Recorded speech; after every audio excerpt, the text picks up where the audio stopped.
वालेकुम नाज़रीन और सामीन। आज बात करते हैं जुड़वा ड्रामे की अगली मुकम्मल प्रेडिक्शन के बारे में, कंप्लीट स्टोरी के बारे में, क्या होगा इसका एंड आज की वीडियो में। नाज़रीन और सामीन, आप लोगों को पता चल चुका है, सारा ने अपने बाप मजहर साहब को बता दिया है कि मैं सारा नहीं बल्कि मैं सारा हूँ। इस घर के तमाम बिगड़े हुए कामों को सीधा करने के लिए आई हूँ, अपनी फुफियों के तमाम करतूतों को बताने के लिए आई हूँ।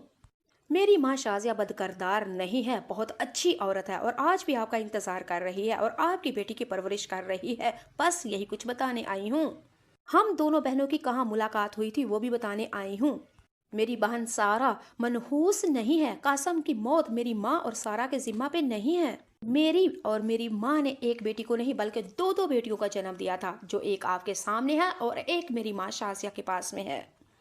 और बाबा, आपको ये बताने के लिए आई हूँ कि आपकी बहनों ने आपके घर को कहीं का नहीं छोड़ा, आपके घर को तबाह बर्बाद कर दिया है बाबा, आपकी बहनों ने।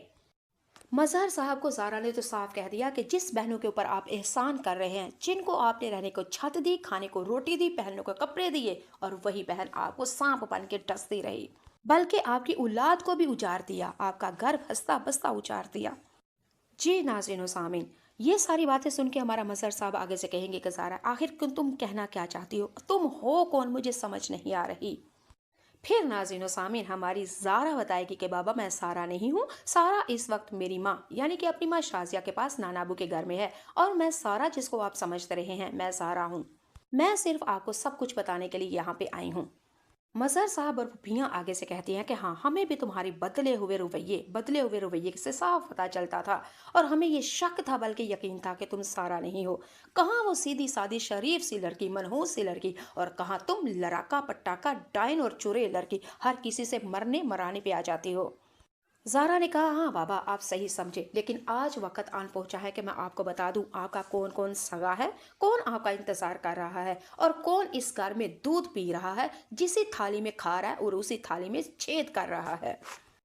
जी नाज़रीन और सामीन, ज़ारा की तो ये बातें सुन के दोनों फुफियों को तो जैसे लाले ही पड़ गए, क्योंकि उनको पता चल चुका था हमारे करतूत, टोपी ड्रामे सब कुछ होने लगे हैं। फौश लीक लीक। मजहर साहब अपनी बेटी से ज़ारा से कहेंगे कि ठीक है, अगर तुम ज़ारा हो तो सारा कहाँ है। फिर हमारी ज़ारा कहती है कि वो अपनी माँ यानी शाजिया के पास है और नानाबू के घर में है। मजहर साहब आगे से पूछेंगे, तुम दोनों की मुलाकात कहाँ से हुई। फिर हमारी ज़ारा अपने बाबा मजहर साहब के बिल्कुल सामने आके कहेगी कि बाबा, जिस दिन याद करें आपका रोड हादसा हुआ था, आप हॉस्पिटल में थी, सारा आपके साथ हॉस्पिटल में थी, उधर मेरे नाना अबू का भी तबीयत हार्ट अटैक आया था, मैं भी हॉस्पिटल में उनको लेके गई थी, ठीक मेडिकल स्टोर के ऊपर जब वो दवाई लेने के लिए आई थी और मैं भी मेडिसिन वहाँ पे ख़रीद रही थी, और हम दोनों की वहाँ पे मुलाकात हुई। मैंने थोड़ी बहुत बातचीत की, बाद में हमें पता चला कि हम तो दोनों बहनें हैं। और बाबा, मैं भी आपको ये बता दूं, मैं ज़ारा हूँ, सारा नानाबू के घर में है। बाबा, मुझे सारा ने बताया था कि आप अपनी बीवी यानी कि मेरी माँ को बदकरदार कहते रहे हैं, क्योंकि आपकी बहनों ने आपको यही बताया और आपने मान लिया कि मेरी माँ बदकरदार है, किसी लड़के के साथ भाग गई।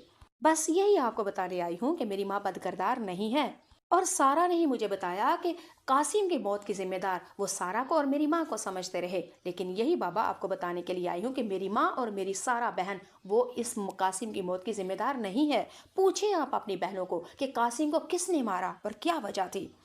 ज़ारा ने फिर कहा कि बाबा, सिर्फ यही कहने के लिए आई हूँ कि सारा ने मुझे कहा था कि आप उससे नफरत करते हैं सिर्फ अपनी बहनों की कहने की वजह से, क्योंकि आपकी बहनें उसको मनहूस समझती हैं। बस यही कहने के लिए आई हूँ कि मेरी बहन मनहूस नहीं है बाबा। और बाबा, आपने भी मुझे कई दफ़ा कहा और आपकी बहनें, मेरी फुफ्फियों ने भी मुझे कहा कि मैं बदतमीज़ हूँ, पटाखा हूँ, लड़ाका हूँ। ये बात आप वाकई सही कहते हैं, लेकिन बाबा, इस चीज़ का भी आप माने कि मुझे बदतमीज़ी करने पे मजबूर किसने किया? सिर्फ और सिर्फ आपकी बहनों ने। नाज़रीन और सामीन, जलवा ड्रामा बहुत बहुत बहुत ही इंटरेस्टिंग होता जा रहा है और बहुत ही मज़े का। स्टोरी इसकी मैं कहती हूँ हद हो गई, कमाल हो गई। ऐना आसिफ अगर इस ड्रामे में ना होती, कोई और अदाकारा करती अदाकारी, तो शायद इतना मज़ा ना आता। ऐना आसिफ ने अपनी अदाकारी के लाजवाब और बेमिसाल अदाकारी देके सबको कर दिया हैरान। ऐना आसिफ ने छोटी उम्र में बता दिया कि छोटा पैकेट बड़ा धमाका। ऐना आसिफ ने यह भी बता दिया कि जीरो साइज होना, लंबी तरंगी होना और खूबसूरत होना कामयाबी की गारंटी नहीं, बल्कि मेहनत ही कामयाबी है, और मेहनत सर चढ़ के बोलती है। ऐना आसिफ पाकिस्तानी एक वाहिद ऐसी अदाकारा है जो छोटे ही दिमाग की वजह से इतने बड़े बड़े साइन प्रोजेक्ट साइन किए। अब तमाम लोग इस चीज़ के ऊपर आमादा हो चुके हैं कि ऐना आसिफ अगर किसी भी ड्रामे में आती है तो वो ड्रामा कामयाबी की गारंटी की ज़मानत होगा।